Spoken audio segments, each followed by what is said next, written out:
1962 அப்போதைய முதல்வர் காமராஜர் எல்லாரும் கடுமையா விமர்சனம் செய்யறாங்க. ஆனா எம்ஜிஆர் மட்டும் அதை மறுக்கிறார். ஒரு முறை எம்ஜிஆர் அவர்கள் கும்மிடிப்பூண்டிக்கு தேர்தல் பிரச்சாரத்துக்கு போகும்போது ரயில்வே கேட்டு மூடப்பட்டிருக்கு. அப்போ வண்டிங்கெல்லாம் வரிசையா நிக்குது. எம்ஜிஆர் காருக்கு முன்னாடி ஒரு கருப்பு கலர் கார் நிக்குது.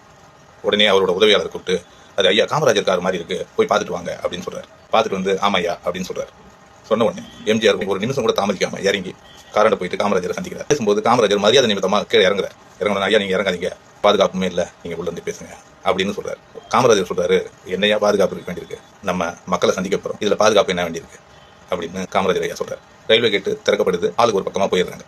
அப்போ எம்ஜிஆர் அவர்கள் முடிவு பண்றாரு, அடுத்த படத்துக்கு கதை ரெடி ஆயிடுச்சு அப்படின்னு சொன்ன உடனே அவங்க உதவியாளர் என்ன ஐயா சொல்றீங்க அப்படின்னு கேட்கிறாரு.